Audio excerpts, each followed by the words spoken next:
नमस्कार। पिछले एपिसोड में मैंने आज के समय में प्रवासी मजदूरों के घर लौटने की प्रक्रिया के और उनके अनुभवों से जुड़े हुए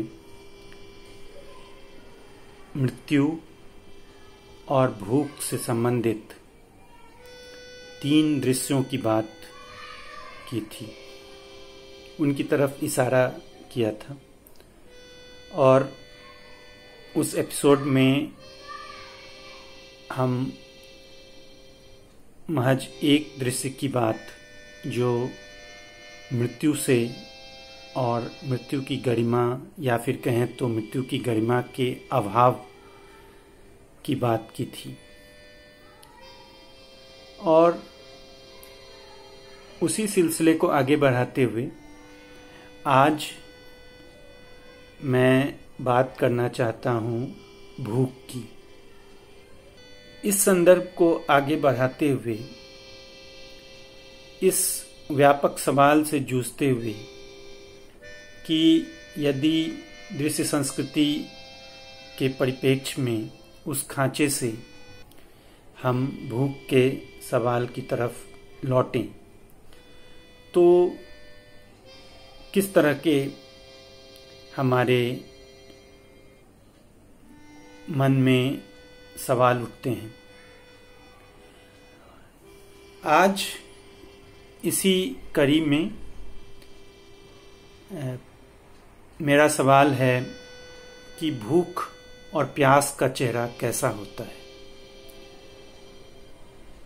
बचपन में दरभंगा, जहाँ मैं पला बढ़ा, दरभंगा से बाबा धाम जाने के रास्ते में सिमरिया पड़ता था। वहां गंगा स्नान करने और एक रात बिताने के बाद गंगा के उस पार हाथीदह से ट्रेन पकड़ हम देवघर पहुंचा करते। वापसी भी सीधे नहीं हुआ करती। मोकामा, बरौनी या समस्तीपुर में ट्रेन बदलना होता। भीड़ से खचाखच लबालब भरे ट्रेन, ऊपर से भीषण गर्मी। हम बच्चों को खिड़की के माध्यम से घुसा दिया जाता, लेकिन गर्मी, भीड़ और ट्रेन के देर होते जाने की नियति का मिला जुला असर भूख और प्यास में निकलता। सिग्नल पर गाड़ी घंटों खड़ी हो जाया करती और खीरा, ककड़ी या फिर लिट्टी खाओ, पानी पियो, यही हमारे लिए वरदान की तरह आते। मांग इतनी हुआ करती कि इन शब्दों को सिग्नल पर सुन लेना और इनके मिल जाने की हकीकत के बीच निराशा से मन और आंखें कई बार खिड़की के बाहर जाती और खाली ही लौट आती। खैर, बचपन बीता और वह समय भी बीत गया। पिछले कई दशकों से भूख और प्यास को जैसे भूल ही बैठा था कि पिछले दिनों लौट रहे प्रवासी मजदूरों के चित्रों में वायरल होते वीडियो ने भुला दी गई भूख और प्यास को फिर से सामने ला खड़ा कर दिया। सबसे पहले ट्रेन की पटरियों पर कटकर मर गए मजदूरों की पोटलियों से निकलकर रेल के स्टील की पटरियों की पहरेदारी में रोटियां दिखाई दी। फिर कटिहार जंक्शन पर खाने के पैकेट के लिए झगड़ते प्रवासी मजदूरों का वायरल वीडियो। फिर तो जैसे सैलाब ही आ गया। उससे पहले भी खाने को लेकर होती झड़पों की खबरें आने लगी थी।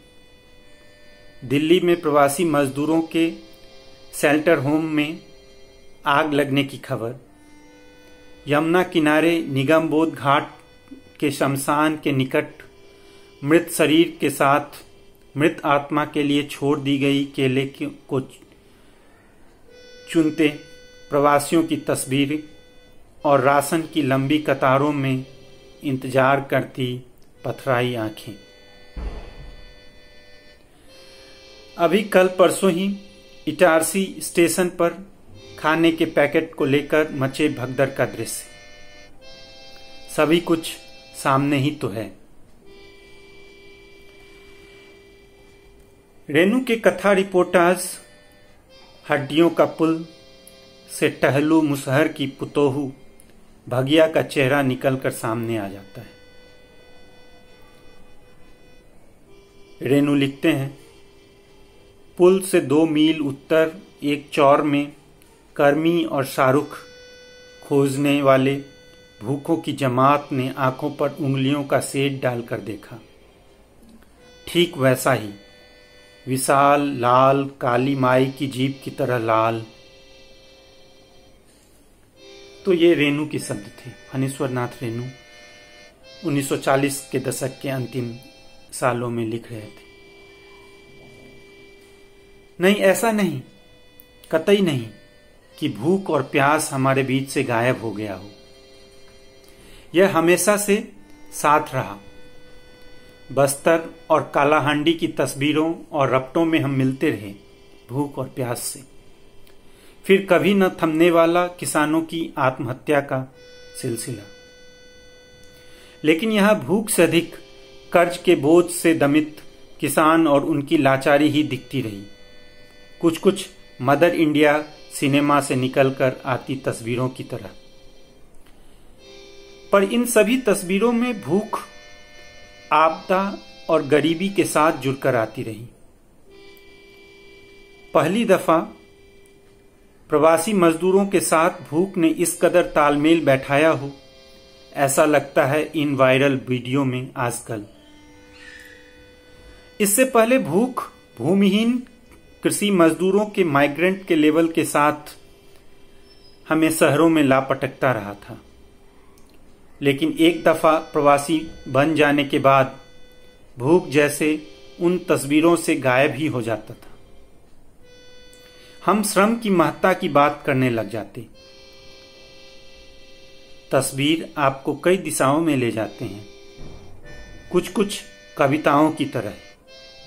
और मुझे याद आता है चट्टो प्रसाद भट्टाचार्य द्वारा 1943-44 के बंगाल के अकाल के समय चित्रित करते उनके स्केच, या फिर सत्यजीत राय और ख्वाजा अहमद अब्बास की सिनेमा बूट पॉलिश और जागते रहो का प्यास।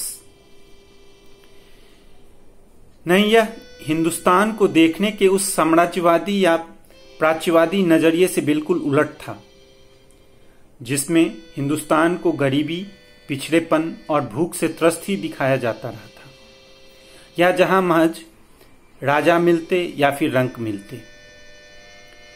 जब 1930 के दशक में अमृता शेरगिल आदिवासी औरतों का चित्र बना रही थी, तो वहां इनके चेहरों पर गरीबी, सादगी, सहमी ठहरी सी भावनाओं के साथ एक अजीब सा स्वाभिमान भी मिलता है हमें, जिससे पूरे कैनवास में एक अद्भुत ग्रेस आ जाता था। 1935 में यूं ही उन्होंने मदर इंडिया के पेंटिंग हेतु आदिवासी चेहरा को नहीं चुना था। वे बीते दशक के कैथलीन मेयो की मशहूर छवि मदर इंडिया को बड़े प्रभावशाली तरीके से सबवर्ट भी कर रही थी। भारत की एक नई छवि गढ़ रही थी। सत्यजीत राय, चट्टो प्रसाद भट्टाचार्य, ख्वाजा अहमद अब्बास, प्रेमचंद, ताराशंकर बंदोपाध्याय, फणीश्वर नाथ रेणु या अमृता शेरगिल जिस भूख और गरीबी और पिछड़ेपन को सामने ला रहे थे, वह न तो प्रकृति प्रदत्त थी और न ही सभ्यता जनित। वह भूख मानव निर्मित था, हमारे बीच से हमारे द्वारा निर्मित। इसलिए तो निराला का, मैं सूर्यकांत त्रिपाठी निराला की बात कर रहा हूं, इसलिए तो निराला का भिक्षुक कहीं ऊपर से नहीं टपकता है, वह चलकर आता है और अचानक से सामने आ जाता है। वह आता दो टूक कलेजे को करता, पछताता पथ पर आता। पेट पीठ दोनों मिलकर हैं एक, चल रहा लकुटिया टेक। मुट्ठी भर दाने को भूख मिटाने को, वह आता पछताता पथ पर आता। मन भटकता है, कभी बंगाल का अकाल तो कभी 19वीं सदी के अंत के मिथिला की ओर, जहां अकाल का छंद फतुरी लाल कवित अकाली में रच रहे हैं। दुर्भिक्ष। माइक डेविस की किताब याद आती है। अकाल माने हॉलोकॉस्ट।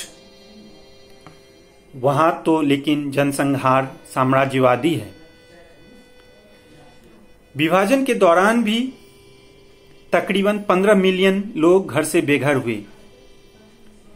विभाजन की हिंसा के लिए भी हॉलोकॉस्ट या जनसंहार की उपमा का प्रयोग कुछ विद्वान करते हैं, लेकिन वहां भी कुछ एक उद्धरणों के, जैसे पाकिस्तान के कब्जे वाले कश्मीर यथा मीरपुर आदि के प्रकरण के अलावे सामूहिक हिंसा या विस्थापन के दर्द में भूख की छवियां मानो छुप सी गई हैं कहीं।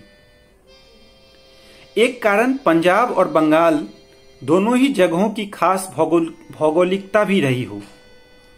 फिर यात्रा कितनी ही दुर्दांत और लंबी क्यों न हो, वह गुजरात और बंबई से उत्तर प्रदेश, बिहार, झारखंड, उड़ीसा जाती हुई 1000-2000 किलोमीटर की नहीं थी। और हम रह जाते हैं इन भूख की तस्वीरों के साथ, निपट अकेले, असहाय। इतिहास ने अब की बार इस भूख के साथ घर छोड़ते हुए नहीं, बल्कि घर लौट रहे प्रवासी मजदूरों के चेहरों को जोड़ दिया हो जैसे। शुक्रिया।